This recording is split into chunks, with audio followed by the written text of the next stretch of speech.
This is Flare and Flow by The Legend of Chel on AO3. Chapter 1. Flare. Oh, no you don't. Keith froze, clutching his bowl of food. He glanced around the forest clearing where they had set up camp, and, not seeing an obvious escape route, turned to face Lance's scowl warily. What? You are not sulking off somewhere to eat alone in the dark. Not again, Lance said, grabbing Keith's bowl despite his protest. You're eating with the rest of us like a proper traveling buddy should. With a sigh, Keith followed Lance to where Pidge and Hunk were already chattering away over their own bowls by the fire.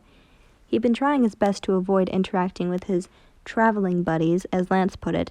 He'd only joined their little group because they were all headed to Ba Sing Se, and it was less conspicuous than going solo.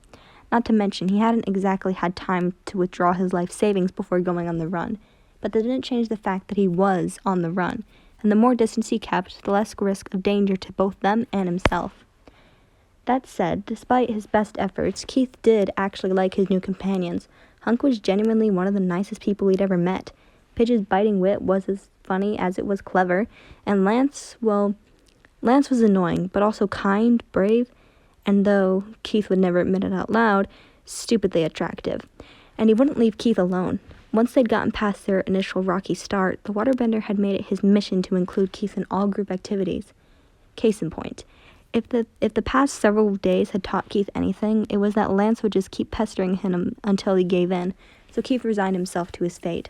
At least for tonight. Hey guys, what you talking about? Lance asked, plopping down on the soft grass next to the others. He looked at Keith pointedly until Keith did the same. With a smile, Lance returned Keith's stolen meal. The Avatar, Pidge replied around a mouthful of stew. We're trying to guess why they haven't shown up yet.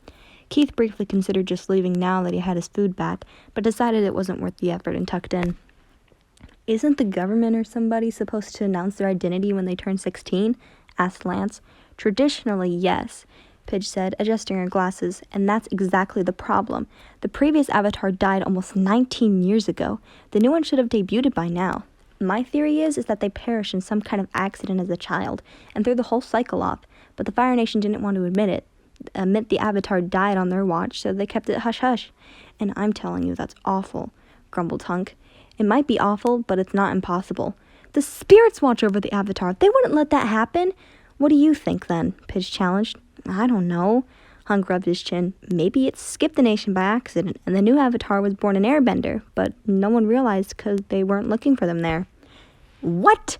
Pidge threw her hands up. That's basically the same idea as mine, but makes even less sense. Why would the Avatar cycle just skip an element? It's better than them dying as a child. Lance tapped his spoon against his lips, eyes raised towards the sky.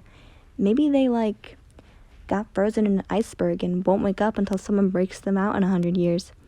Pidge and Hunk paused to stare at the waterbender, exchanging a look, and immediately started arguing over each other about how ridiculous that was. Keith ate in silence as they continued trading theories, each more outlandish than the last. It got to the point where Lance claimed one of them could secretly be the Avatar, and convinced Hunk to bend small rocks at him, and he tried to stop with his brain. That's not how earthbending works, Lance. Shut up, Pidge.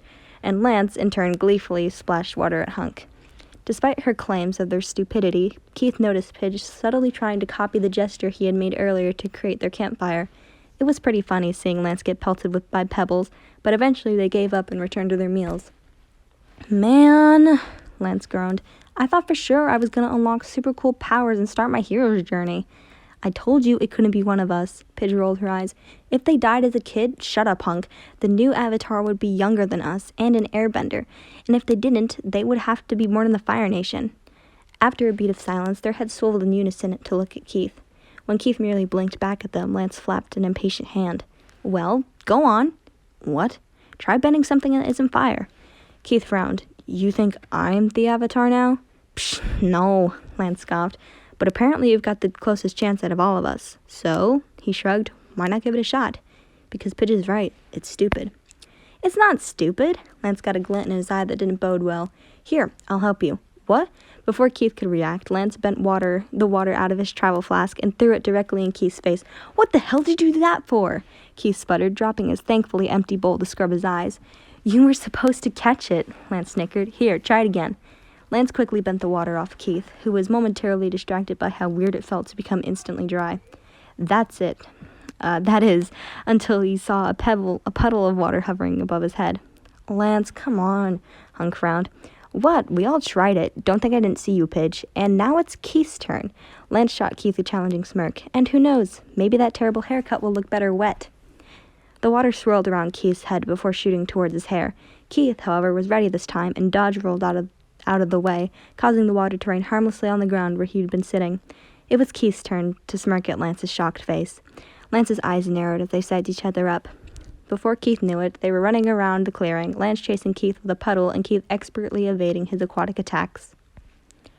Should we stop them? Hunk muttered to Pidge when Lance straight up tackled a surprised Keith to the ground. Pidge shrugged, scooping up more stew. They'd been dancing around each other for ages. Maybe this will finally get them to figure out their shit. Besides, she jerked a thumb at the scene, which had now devolved into a full-on scuffle. This is the most I've seen either of them smile in days. I didn't even know Keith could laugh. Huh, good point, Hunk said. The two settled down to watch the chaos. Keith wasn't sure how this happened. He was a trained warrior, heralded as a prodigy by all his instructors and considered one of the best firebenders in the nation. Yet here he was, flat on his back with Lance looming over him, legs straddling his hips, and one hand pinning Keith's wrist above his head, and the other swirling the puddle in lazy circles above them. In Keith's defense, it wasn't like fire had a safe state of matter like water did, and he didn't want to burn Lance, so he was at a bit of a disadvantage. Also, Lance was a lot stronger than he looked. Sure, Keith was used to sparring with opponents bigger than he was, and he could probably break free without bending if he really wanted to, but this position was not totally unpleasant, if a bit embarrassing. Got you, Lance sang teasingly. Keith rolled his eyes, fighting to keep from blushing more than he already was. And how exactly am I supposed to bend water if I can't move? Lance blinked, glancing up at the floating liquid like he had forgotten it was there. His eyes slowly slid back down to where Keith was laying underneath him, apparently realizing the position they were in. Instead of letting go of Keith's wrist, however, Lance just sort of stared down at him, the waterbender's face becoming increasingly red, which in turn made Keith flush even redder. He tried to cover it up with a scowl, but the end result was probably closer to a pout. What? Lance seemed transfixed by Keith's face. Not one to look away from a challenge, Keith stared back. Huh? Were Lance's eyes always that blue? And were they getting closer? Yeah, they were definitely getting closer. Oh, spirits, this was happening. What should Keith do? Was he supposed to close his eyes? That was what people did, right? When they...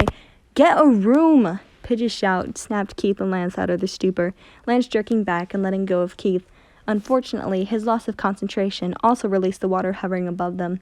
Seeing the puddles start to fall as if in slow motion, Keith, still somewhat in a daze and acting purely on instinct, whipped his now free hands over his and Lance's head like a shield. The water stopped.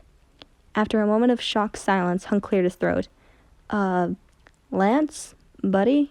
Are you doing that? No, Lance replied slowly, still staring down at Keith with wide blue eyes.